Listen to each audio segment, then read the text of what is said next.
အားလုံးမင်္ဂလာပါဟုတ်ပါတယ်ကျွန်တော်တင်လာခဲ့ပါတယ်ကျွန်တော်နာမည်ကတော့အောက်ပါဘာဒီဘီရဲ့လူတွေအတွက်မိတ်ဆက်မယ်ဆိုကျွန်တော်နာမည်ကအရင်တော့ဆိုရင် black တူပါစီလို့ပါဟိုကတော့နာမည်နဲ့စမ်းနေခဲ့သွားအောင်လို့အောက်ဘက်လို့ပြောင်းလိုက်ပါတယ်အောက်ဘက်တူပါစီလို့ပေါ့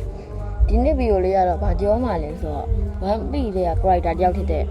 Nico Robin ဟုတ်တယ် Nico Robin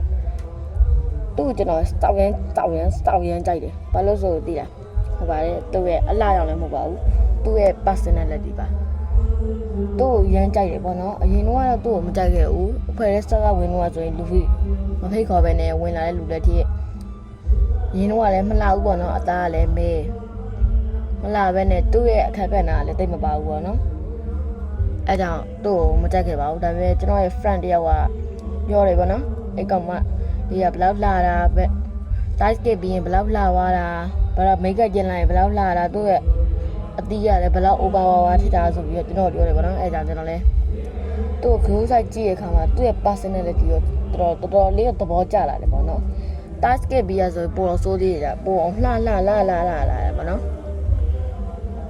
နောက်ဆုံးမန်ကားတွေက fighter ပေါ့နော်မန်ကားတွေကဖြည့်ကျက်မှာဆိုရင်ဥဆိုရင် FSM မှာ Robin ကစောနဲ့ကြံတွေ့နေပြီပေါ့နော်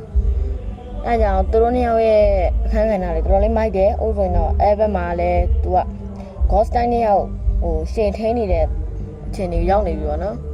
အဲကြောင့်သူ့ကိုကျွန်တော်အရင်ကြိုက်ပါတယ်ပြီးရင်တခုပြောဖို့ရှိတာသူ့ရဲ့အတီးဟုတ်ပါတယ်ဟာနာနုံပြီပါ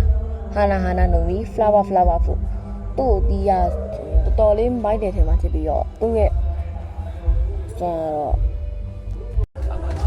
အဲ့ဒါ Robin ကိုထိုက်ဖို့ပြောချင်ပါတယ်ဒီအားလုံးတော့ဒီဗီဒီယိုလေးတက်တော့ပါပဲဗီဒီယိုလေးလာကြည့်မိမယ်လို့ပြောနေပါတယ်အားလုံးပဲနှုတ်ဆက်ခဲ့ပါတယ် bye bye